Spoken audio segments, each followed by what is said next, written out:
po kung paggagawa ng munggo na may papaya na ganan. Kung nakapagluto po kayo niyan, shoutout na. Shoutout sa inyo. At yung mga kumakain niya, shoutout po sa inyo. Yan. Kung paggagawa niyan.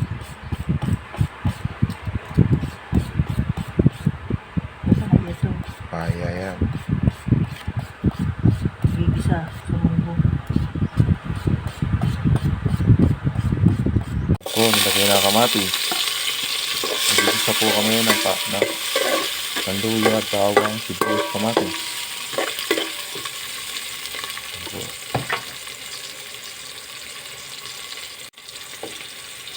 Nilagay na ang Knorr cube.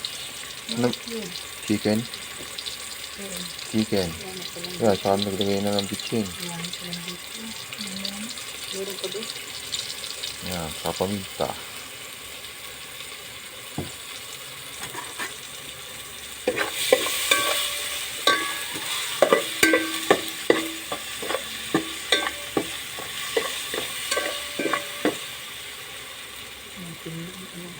Saka papaya, naglalagay na po ng papaya na niyad-yad. Piniler.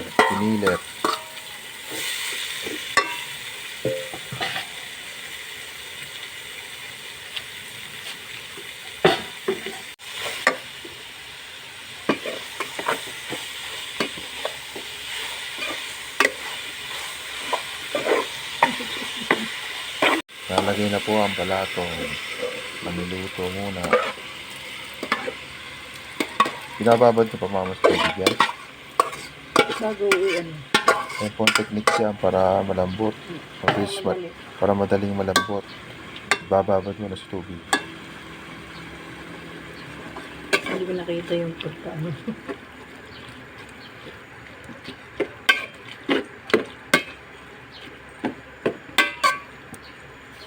Hindi ko ng tubig. Yan po, nilagyan pa ng tubig. Tama na mama yan. Nalagyan ko pa ng konti. Yan, nalagyan pa rin po na konti. Lalagyan na po ng patis. Yan. Pagpasarap. Tama na yan kasi may asin na. Tama na yung patis niya. Sabi.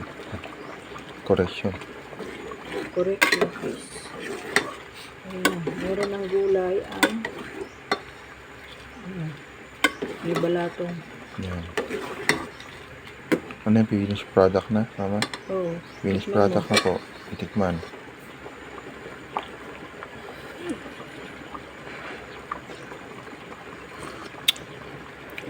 Sarap.